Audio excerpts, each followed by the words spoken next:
Peace, kings and queens. Welcome back to Hollywood Studios for another episode of Global Black History 365. And I'm your host, Taye Uhuru. Thank you for tuning in. Don't forget to like, subscribe, and share. Emmett Tonelli Cobb came to Cleveland at the age of 6. His father took him from Alabama in the 1920s after his mother was murdered. She was tied to a horse by members of the KKK and dragged to death. Tonelli's father sought revenge and killed at least one Klansman during the shootout. Tonelli gained popularity as a teenager at Central High School.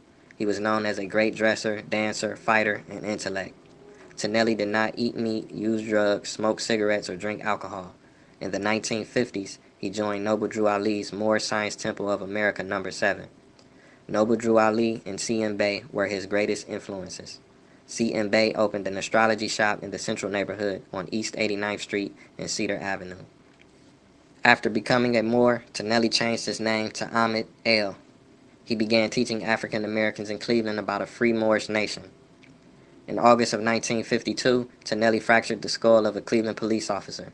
Witnesses stated that Tonelli was not the aggressor and tried to walk away. He won the fist fight and the case in court. In 1910, the federal government passed the White Slavery Act. This made it illegal to transport a human for the purposes of prostitution. This law was often used against African American men who dated white women. In 1954, Tonelli was charged with sex trafficking 3 white women and an African American teenage girl. They claimed that he placed them under hypnosis and forced them into a life of prostitution. During the trial, the women referred to Tonelli as the King of Pimps and Mr. Wonderful. Each of the women told the all-white jury that they gave Tonelli $375 a week. African Americans believed that Tonelli was falsely accused because he openly dated white women. Not only was Cobb a menace to wealthy families whose daughters loved the tall, articulate black fez-wearing nationalists, but he was also teaching an anti-establishment, anti-white, black nationalist philosophy that disturbed the power structure. Tonelli was married to a white woman, but they were separated at the time of his trial. His wife refuted the claims against him. They will do everything they can to prove enough to satisfy a jury. They hate him because I am white, she said. If it wasn't such a tragedy, you could laugh at their charges that he hypnotized women into a school of crime. The idea is ridiculous. In the first place, he used his knowledge of hypnosis, a beneficial science to heal and help people. Any chasing that was done by the girls, not by Tonelli. Tonelli opted not to receive legal assistance and defended himself in court. He insisted that the laws of the United States did not apply to him because he was a Moor.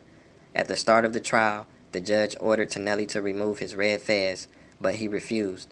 He also yelled at the judge and was held in contempt of court. The jury found Tonelli guilty and sentenced him to 68 years in prison. However, Tonelli was sent to the Lima State Hospital for the criminally insane. There, he was forced to take medication that ultimately silenced him.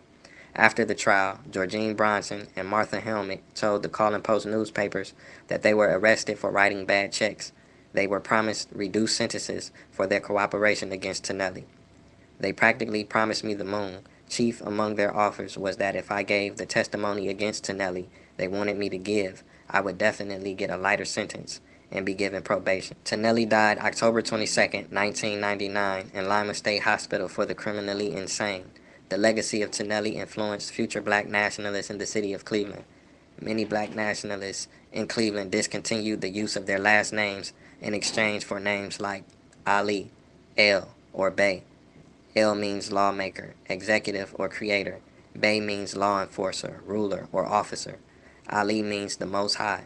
These are common last names used by members of the Moore Science Temple.